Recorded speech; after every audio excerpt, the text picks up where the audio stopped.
Welcome all, welcome to Shubhra classes. हम पढ़ रहे हैं कार्य पुस्तिका पर्यावरण कक्षा 4 की, जिसमें हमारा आज का पाठ होगा पाठ नंबर 6, जिसका नाम है जीव जंतुओं की उपयोगिता। हम अपने वीडियो में अभ्यास प्रश्न करते हैं। चलिए शुरू करेंगे इसके अभ्यास प्रश्न। प्रश्न नंबर 1 से शुरू करेंगे। अपने आसपास पाए जाने वाले जानवरों के नाम एवं उपयोग लिखिए। तो यहाँ बच्चों हमें सबसे पहले हमारे आसपास जो जानवर हमें दिखाई देते हैं उनके नाम लिखने हैं और उनके क्या उपयोग हैं वह भी हमें यहाँ लिखने होंगे। तो सबसे पहले हमने लिखा है गाय, भैंस। क्या उपयोग है? दूध व चमड़ा प्राप्त करने में इनका उपयोग होता है। नेक्स्ट है बकरी, दूध एवं मांस के लिए। थर्ड नंबर पर है बैल, सामान ढोने एवं खेत जोतने में। प्रश्न नंबर 2 है, क्या आपके घर में या आपके आसपास किसी ने जानवरों या पक्षियों को कभी पाला है? तो उसके बारे में निम्न प्रश्नों के जवाब लिखिए। इस प्रश्न में हमें ये बताना है कि आपके आसपास कोई ऐसा व्यक्ति है या आपका कोई परिचित है जिन्होंने जानवरों या पक्षियों में से किसी को पाला है, तो हमें उनके बारे में थोड़ा सा विवरण देना है according to the given headings. तो पहला है किसने पाला है? पक्षियों और जानवरों के नाम भी लिखने हैं। तो हमने लिखा है तनिष्क ने तोता एवं कुत्ता। कहाँ रखते हैं? तोता पिंजरे में, कुत्ता कैनल में। किस नाम से पुकारते हैं? जेंटलमैन। नेक्स्ट पेज है,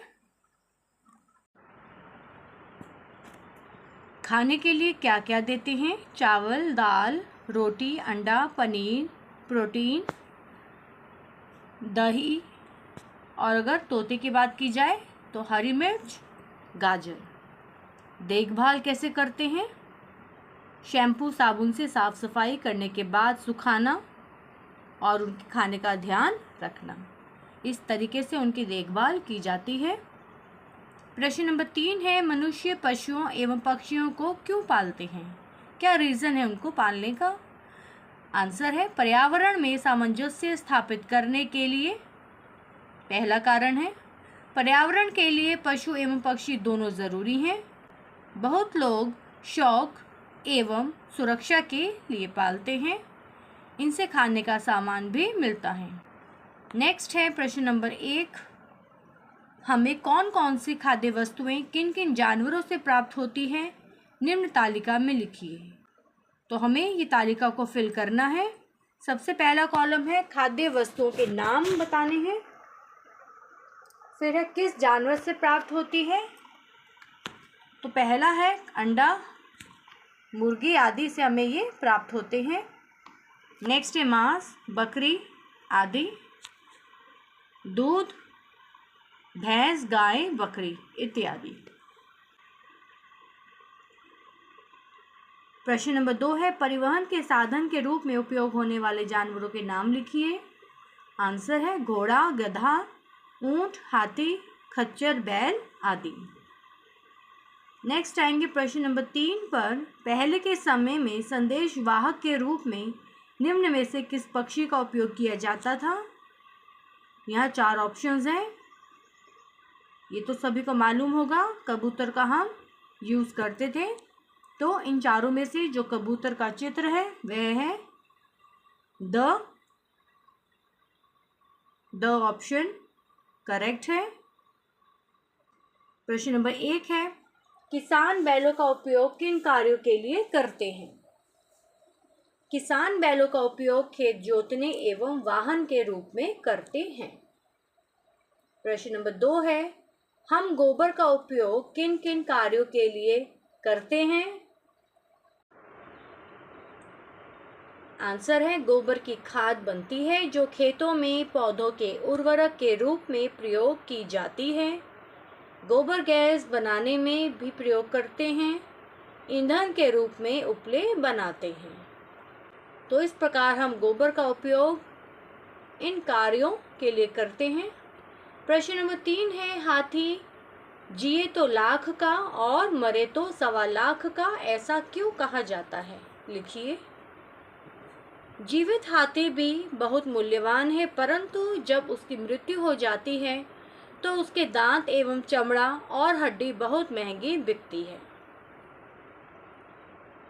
नेक्स्ट प्रश्न है प्रश्न नंबर 1, लाख हमें कहाँ से प्राप्त होता है और इनमें से किस वस्तु को बनाने के लिए लाख का उपयोग किया जाता है?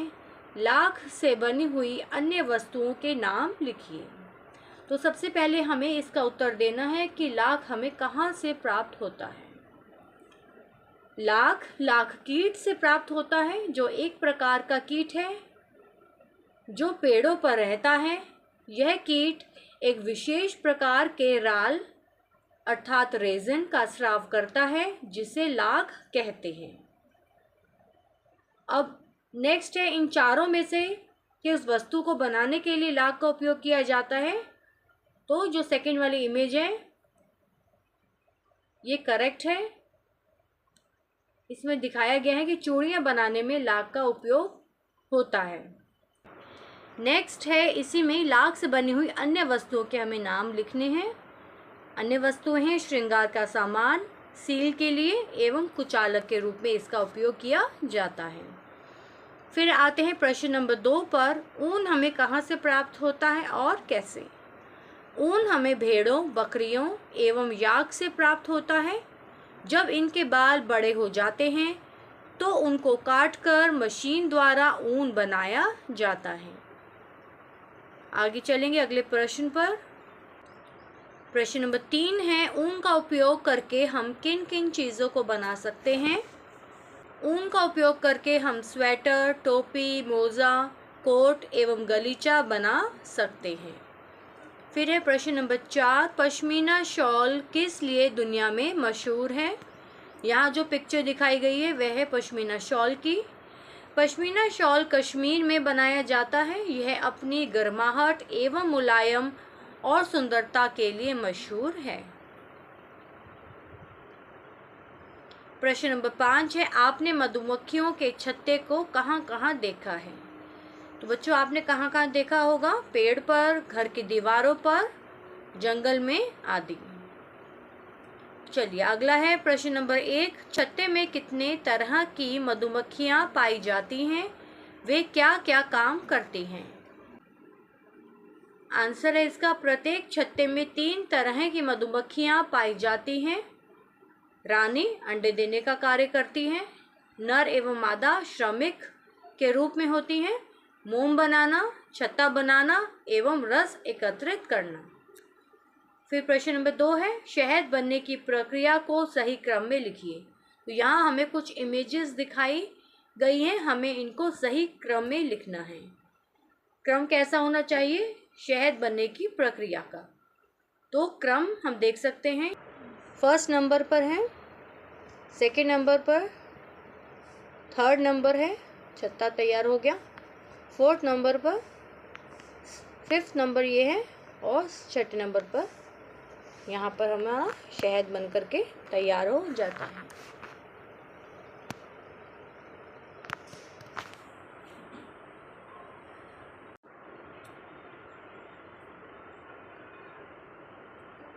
वन 4 5 3 2 6 इस तरीके से कर लेंगे हम। नेक्स्ट पेज पर आएंगे। प्रश्न नंबर 1 है, आपने मधुमक्खियों के अलावा अन्य जीवों को फूलों पर आते देखा है? उनके नाम लिखिए। भंवरा, तितली, भौरा, मधुमक्खियों के साथ ही ततैया और कई पतंगे। फिर प्रश्न नंबर 2 है, सही मिलान कीजिए। सबसे पहला है, क्या कहते हैं और जंतुओं का पालन? एपीकल्चर, इसमें क्या होता है? मधुमक्खी पालन को कहते हैं। सेरिकल्चर किससे रिलेटेड है? रेशम कीट का पालन। पीसीकल्चर मछली पालन से है और पोल्ट्री फार्मिंग मुर्गी पालन से। नेक्स्ट है प्रश्न नंबर 3, सर्कस में काम करने वाले बंदर और जंगल में रहने वाले बंदर में कौन सबसे अधिक खुश रहता होगा? कारण सहित लिखिए। तो ये तो बच्चों अंडरस्टूड है कि जंगल में रहने वाला बंदर अधिक खुश रहता होगा। क्योंकि गुलामी सबसे बड़ी जंजीर है। स्वतंत्रता पूर्वक जीवन जीना सबको पसंद है। बंदर उछलता कूदता है जो बंदिश में संभव नहीं हो सकता। आगे है प्रश्न नंबर 4। गिद्धबाज जैसे प्राणियों को सफाई कर्मी के रूप में जाना जाता है, लिखिए। गिद्धबाज जैसे प्राणियों को सफाई कर्मी के रूप में जाना जाता है क्योंकि वे मांसाहारी होते हैं और मरे हुए जानवरों को खाते हैं। विषैले कीट पतंगों का भी भक्षण करते हैं। प्रश्न नंबर 5 है, क्या हमें ब्लेड, कैंची और कांच जैसी चीज़ों को सड़क पर फेंकना चाहिए? इन चीज़ों से किस प्रकार जानवरों और पक्षियों को हानि पहुंच सकती है? आंसर है कभी नहीं, हमें ऐसा नहीं करना चाहिए। इसका विशेष ख्याल रखना चाहिए कि इन चीज़ों को अलग करके जानवरों के पहुंच से बाहर ही फेंकना चाहिए, क्योंकि भोज्य पदार्थ के साथ वह इन्हें भी खा लेते हैं और उनको हानि पहुंच सकती है। प्रश्न नंबर 6 है, क्या आप अपने घर के आसपास के जानवरों और पक्षियों की देखभाल करते हैं? किस प्रकार करते हैं? हाँ, हम अपने घर के आसपास के जानवरों और पक्षियों की देखभाल करते हैं। मैं पक्षियों को दाना डालती हूँ, घर की छत पर पानी रखती हूँ, गाय एवं कुत्तों को रोटी खिलाती हूँ। आप किस प्रकार करते हैं वह आप यहाँ लिख सकते हैं। और इसी प्रश्न के साथ बच्चों इस पाठ के प्रश्न उत्तर, जिसका नाम था जीव जंतुओं की उपयोगिता, इसके अभ्यास प्रश्न यही कंप्लीट हो जाते हैं। आई होप आपको वीडियो पसंद आई होगी, तो प्लीज़ वीडियो को ज़्यादा से ज़्यादा लाइक कीजिए, शेयर कीजिए और चैनल को सब्सक्राइब कीजिए। मिलते हैं एक नई वीडियो के साथ, तब तक के लिए बाय बाय बच्चों।